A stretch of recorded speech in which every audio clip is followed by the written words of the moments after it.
Well, soldier, you've had it pretty tough. How did you feel up there?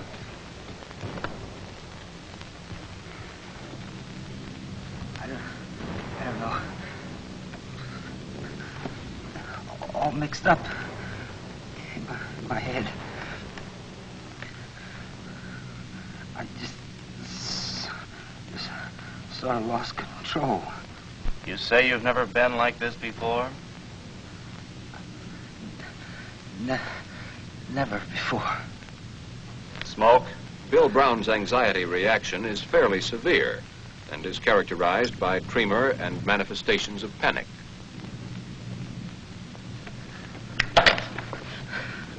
Take it easy.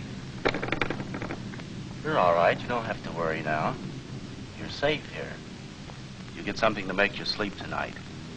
Then tomorrow you'll go back to another hospital for a while and get a good rest. Kelly? Yes, sir?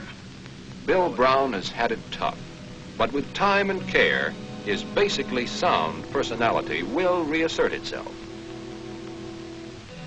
In a second case, the anxiety symptoms are milder. Tell me, soldier, what's your trouble? Well, sir, up on the line we got into pretty heavy shelling.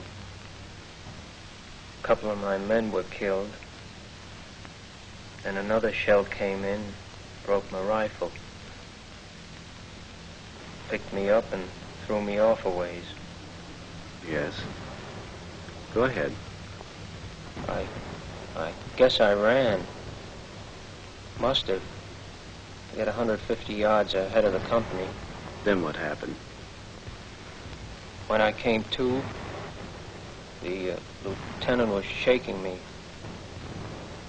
I was crying. Don't remember much after that. How do you feel now?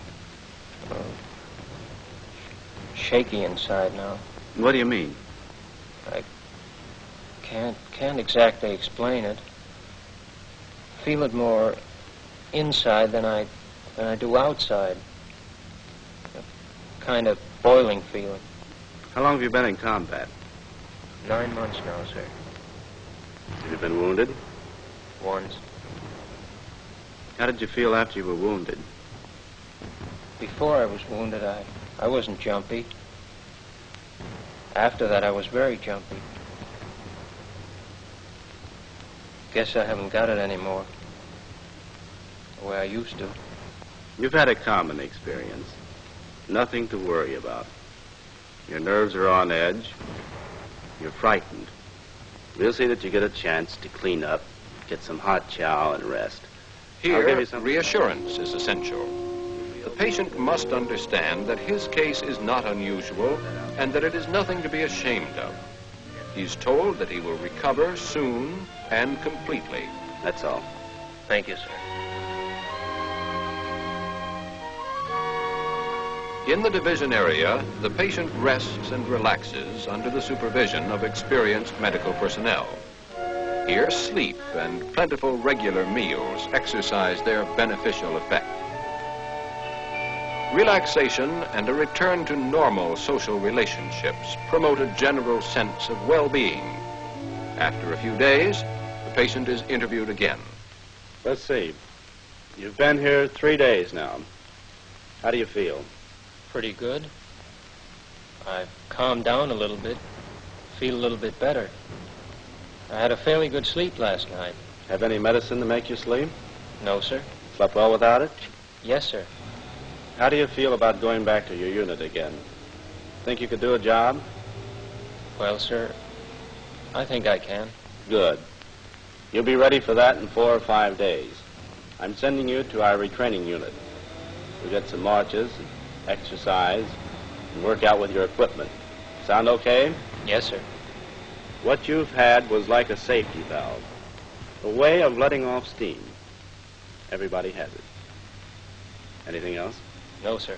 Those patients that show a speedy and definite improvement are moved to an adjacent area. Here they receive a short course of exercise and combat training. Then they're ready to rejoin their units in the field. About 40% of all combat neuropsychiatric casualties were returned to full duty after short-term treatment near the front lines. But what of the remaining patients who are more seriously sick?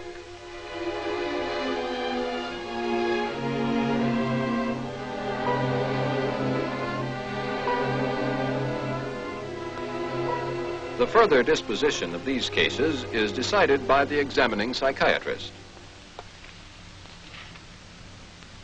What's your trouble? Go ahead, you can tell me. Can't stand seeing people getting killed. I can't hear you. Can't stand seeing people killed. Where did you see people killed? On front. What happened up there? Men on forward slope. Germans started shelling. We were trapped. Couldn't get out. Go on, what happened? I was lucky. I hit under the bridge. Started shelling again. I went crazy. Started running. How do you feel about that? Leaving your buddies? Should be in stockade. How do you feel right now? All right. Nothing wrong with me. What were you afraid of? Everything. What in particular? What in particular? Dead. Dead what? Dead people. I can't hear you. Can't stand seeing dead people. What does that do to you? Scares me. Well, dead people can't hurt you. But I've been telling myself for years that I can't stand to look at it. Corporal, I'm going to send you back to another hospital where you can get some rest and treatment. In a couple of days, you'll begin feeling better. How does that sound to you? Anything but going back up there. Now, look, you're going to be all right.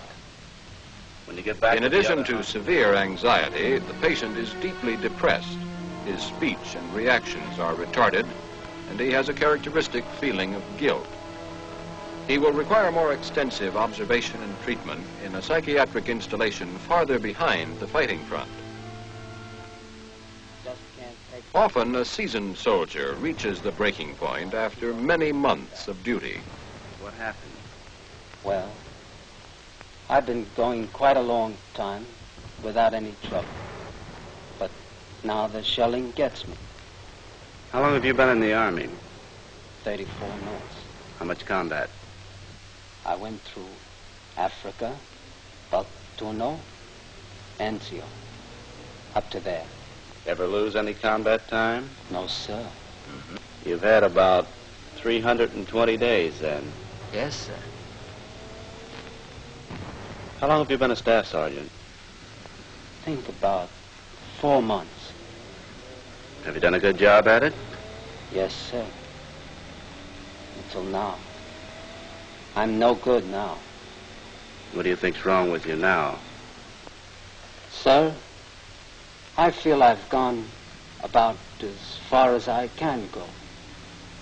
Feel I've taken about enough. Do you think you're sick? No, sir, but just no good anymore.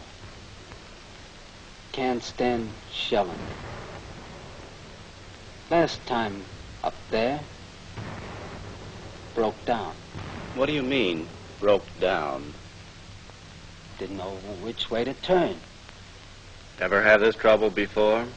No, sir. How do you feel about leaving your men? Well, I feel pretty bad about it. But I'm no good to them anymore. I can't leave them. I might get them killed or get them wounded. Just no good.